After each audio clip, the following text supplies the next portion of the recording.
how many of the holes in the roof can we attribute to the hand of God or Crawford? Well, I think the hand of God does them all.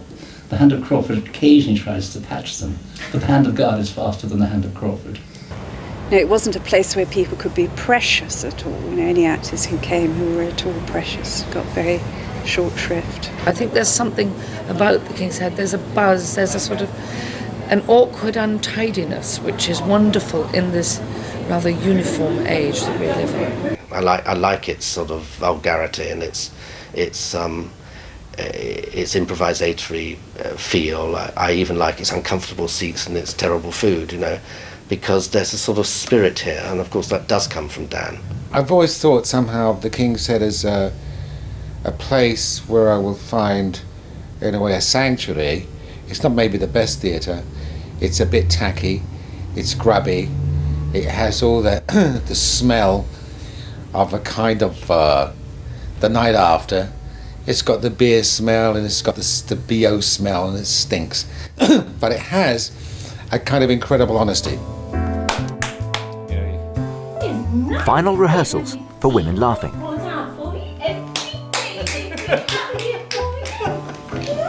Good. But the moment her back was turned, he murdered her. She had her head all stoved in. They said on the news they didn't think it was possible to actually hit. Okay, good. Yeah, that's good. As opposed to moving it, just, chuck it.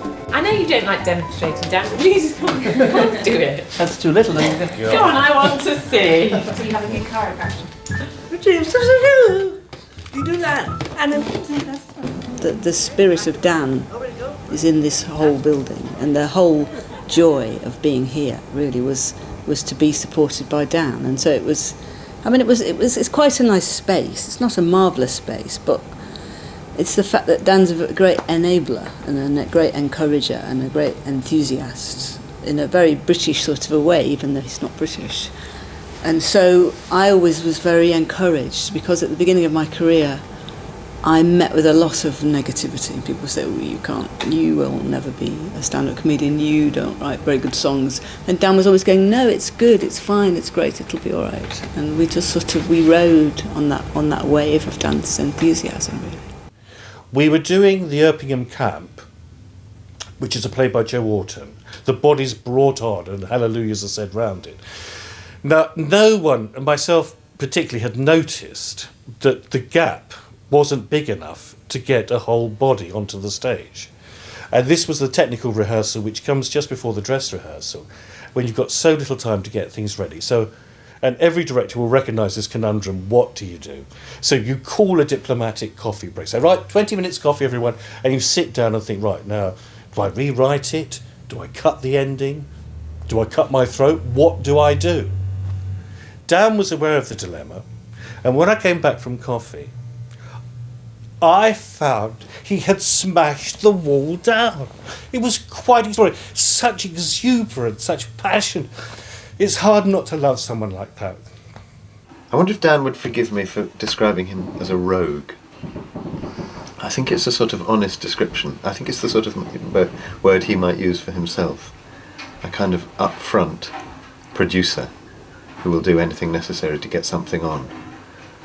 I rather like that. You always know where you are with him. I opened the Evening Standard one night when we were trying to get Wonderful Town from Watford Palace to the West End with with Bill Kenwright, actually. And I saw a little advert which said, "Lippmann and Bernstein, do you believe in this combination?" Was I demeaned? Yeah. Oh my God, Dan, what are you doing to me? And I remember we had a time, we had a D-Day when he had to come up with the money. And it was a Monday morning, and his part of the money. And I'm thinking, I wonder if he'll come. And God bless him, he arrives at my office and walks in, and he's standing in front of me. He said, "I've got it," he says. And he's got one of those old jackets on, that he knows and loves. And he starts emptying all the pockets and puts pound notes and silver, and maybe there are a few pennies in there. And the whole of my desk was full of money. Now, maybe, I don't know what it was at the time, maybe his contribution was 50 grand, 60 grand. But we started counting it, and I said, Dan, there's only £995 here. I know. He said, I'm awfully sorry, I had to take the other £5 for the taxi driver. But the big difference between him and all the West End producers, who actually, I've got a theory, they're all one person, really. You never see any of them together. The theory is that he's the one who actually cares for the material and actually has taste. He just doesn't have the money. And so he just has to get it. And that means sort of resorting to anything, really. If Dan Crawford had 50 million pence, the King's Head and his productions would have it. So I tell the stories about him, which I love telling, about him and money, with total, absolute love, adoration and affection.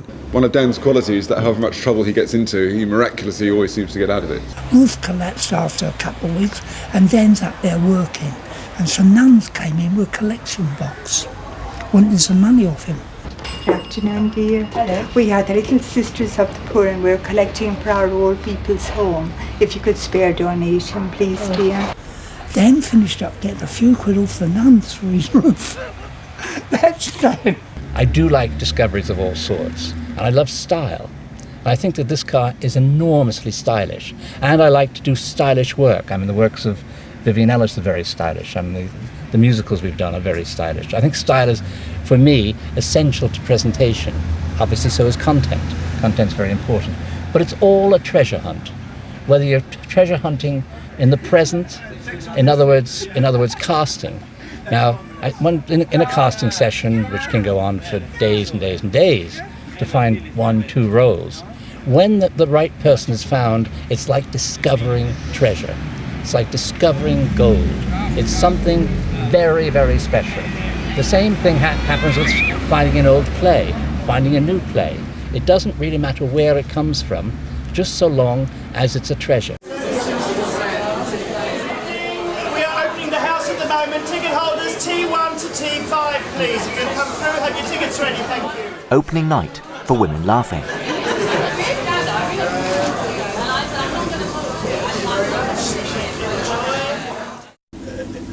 I mean, I've loved it really, if I was honest. I have really enjoyed it. I mean, it's been tough sometimes, and sometimes you think, oh God, you know, facilities, but it just proves a point, which is people are more important than buildings. And Dan has got that special bit of magic, and that's he's made this place into a really special place to be. I've loved it. And the theatre has its own magic, I think. It's like the other place, or I don't know, the Almeida has it, and there are certain theatres that obviously you can't buy that. And I do think being out there on that stage is a really special place to be, even when the roof is leaking.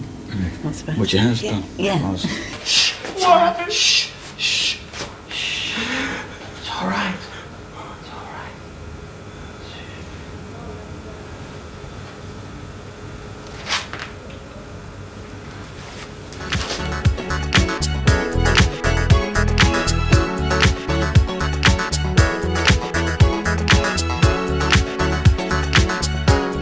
Over 2,500 actors have passed through the King's Head Theatre.